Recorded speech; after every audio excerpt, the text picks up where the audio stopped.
Kid স্ট্রিটে MLA হস্টেলে অস্বাভাবিক মৃত্যু। বিধায়কের নিরাপত্তা রক্ষীর দেহ উদ্ধারে চাঞ্চল্য। হস্টেল ক্যাম্পাসের 2 নম্বর গেটের সামনে দেহ উদ্ধার। ঠিক কি কারণে মৃত্যু তা এখনো পরিষ্কার নয়। মৃত্যুর ঘটনায় তদন্তে পার্ক স্ট্রিট থানার পুলিশ। আপনাদের আরো একবার জানাবো, কিড স্ট্রিটে এমএলএ হস্টেলে অস্বাভাবিক মৃত্যু। বিধায়কের নিরাপত্তা রক্ষীর দেহ উদ্ধারে চাঞ্চল্য। হস্টেলের ক্যাম্পাসে 2 নম্বর গেটের সামনে থেকে দেহ উদ্ধার। ঠিক কি কারণে মৃত্যু তা এখনো পরিষ্কার নয়। মৃত্যুর ঘটনায় তদন্তে পার্ক স্ট্রিট থানার পুলিশ। আর এই প্রসঙ্গে বিধায়ক হুমায়ুন কবির তিনি কি বলেছেন শোনাবো আপনাদের। অত সকালবেলায় আমি উঠে নামিনি, কিন্তু আমি যেটা শুনলাম যে অনেক 5টার দিকে একজন পুলিশ কনস্টেবল, যিনি একজন বিধায়কের সিকিউরিটি হিসেবে নিযুক্ত ছিলেন, ওনার বডি নিচে পড়েছিল। তো সেটা তদন্ত সাপেক্ষ ব্যাপার। লালবাজারের আধিকারিকরা এখানে এসছেন, বডি টেক আপ করে নিয়ে গিয়েছেন পোস্টমর্টমের জন্য।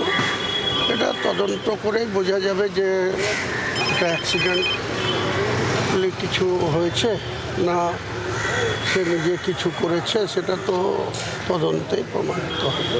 বিধায়কের তো নাম হলো হ্যাঁ পুরুলিয়ার না তৃণমূলের বিধায়ক রাজীব। হ্যাঁ।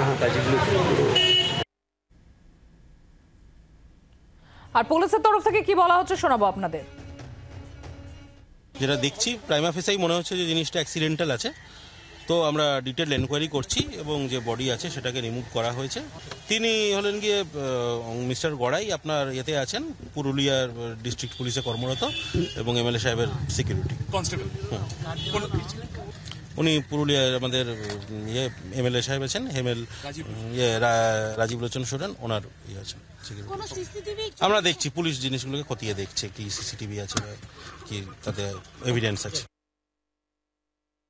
একাধিক সিসিটিভি ক্যামেরা সহ নিরাপত্তার বজ্র আটুনিতে মুড়ে থাকা কি স্ট্রিটের high profile security zone MLA হোস্টেলের ভেতর ভোর 5:10 নাগাদ যখন এক যুবককে অচৈতন্য অবস্থায় পড়ে থাকতে দেখা যায়, তখন চাঞ্চল্য তৈরি হয়। পরে জানা যায় এই যুবক পুরুলিয়ার বান্দোয়ানের বিজেপির বিধায়ক রাজীব লোচন সোরেনের নিরাপত্তা রক্ষী, যার নাম জয়দেব গড়াই। ঠিক কী কারণে জয়দেববাবুর মৃত্যু হয়েছে তা এখনো পর্যন্ত পরিষ্কার নয়। যেখানে দেহ পড়েছিল তার ঠিক ওপরেই দোতলার কোয়ার্টারে জয়দেববাবু এসেছিলেন। এই বিধায়ক 2 দিন আগে বিধানসভার বাজেট অধিবেশনে যোগ দেওয়ার জন্য পুরুলিয়া থেকে কলকাতায় আসেন এবং কলকাতায় এসে তিনি তার নিরাপত্তা রক্ষী সহ ওই এমএলএ হোস্টেলেই আছেন। এই অবস্থায় মৃত্যুর প্রকৃত কারণ কি তা খতিয়ে দেখতে তদন্ত শুরু করেছে পার্ক স্ট্রিট থানার পুলিশ এবং তার পাশাপাশি দেহটি ময়না তদন্ত পাঠানো হয়েছে। জি 24 ঘন্টার জন্য ক্যামেরায় তরুণের সঙ্গে অয়ন, কলকাতা। বাংলার আওয়াজ, বাঙালির আবেগ, জি 24 ঘন্টা।